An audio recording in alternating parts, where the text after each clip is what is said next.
যে মুখ্যমন্ত্রী যেভাবে একটা সম্প্রদায় বলতে কোনো অসুবিধে নেই আমাদের সহজ সরল মুসলমান সম্প্রদায়কে খেপাবার চেষ্টা করছেন, যখন দেখছেন যে তারাও হিন্দুদের মতো সরে যাচ্ছে, তিনি দাঙ্গার কথা বলছেন এটা, এবং তাই তারা নিজেরা ধর্নায় বসেছে।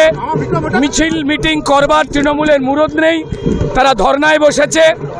মানুষ বিজেপির পরিবর্তন যাত্রায় সামিল হচ্ছেন, হাত নাড়ছেন, শুভেচ্ছা জানাচ্ছেন। তৃণমূলের ভুয়ো ভোট গেছে, বাকি ভোট কি হবে না হবে তা নিয়ে টেনশনে আছে, অশান্তি করবার চেষ্টা করছে।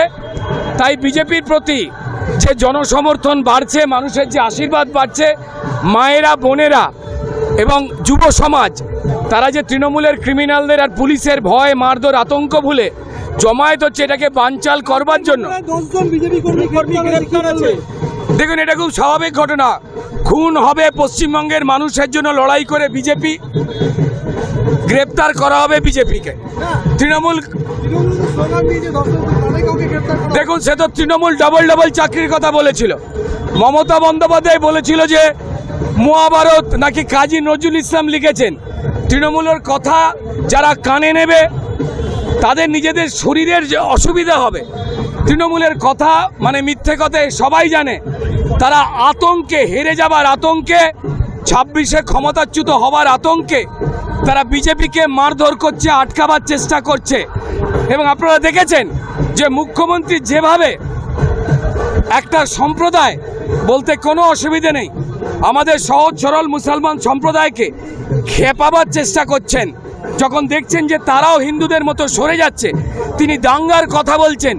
এটা একজন মুখ্যমন্ত্রীর কথা, যে দল মুসলমানদেরকে দুধেল গাই বলে, গরু বলে অপমান করে, যে দল মুসলমানদের দিয়ে হিন্দুদেরকে আঘাত করবার কথা বলে, যে দল ভুলে গেছে যে 70% হিন্দু তারা আজ একত্রিত এবং তারা যে কোনো সংখ্যালঘুদের সঙ্গে নিয়েই চলতে চায়, যারা ভুলে গেছে যাদের পতন অনিবার্য, তাদের কথার কোনো রকম মাথা নেই, মুন্ডু নেই। আমি বলবো যে ধর্নায় তো বসে গেছেন, যাত্রাপালা তো শুরু করেছেন, এই যাত্রাপালার মঞ্চ কবে খোলা হবে সেই বিষয়ে আদৌ কোনো প্ল্যান করে উঠতে পেরেছেন কি? সেদিকে মন দিন, কোন অজুহাতে উঠবেন? যে মুখ্যমন্ত্রী যেভাবে একটা সম্প্রদায় বলতে কোনো অসুবিধে নেই আমাদের সহজ সরল মুসলমান সম্প্রদায়কে খেপাবার চেষ্টা করছেন, যখন দেখছেন যে তারাও হিন্দুদের মতো সরে যাচ্ছে, তিনি দাঙ্গার কথা বলছেন এটা, এবং তাই তারা নিজেরা ধর্নায় বসেছে। মিছিল মিটিং করবার তৃণমূলের মুরদ নেই, তারা ধর্নায় বসেছে।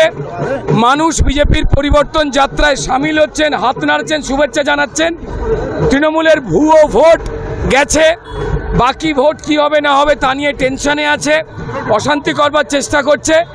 তাই বিজেপির প্রতি যে জনসমর্থন বাড়ছে, মানুষের যে আশীর্বাদ বাড়ছে, মায়েরা বোনেরা এবং যুব সমাজ তারা যে তৃণমূলের ক্রিমিনালদের আর পুলিশের ভয় মারধর আতঙ্ক ভুলে জমায়েত হচ্ছে এটাকে বানচাল করবার জন্য।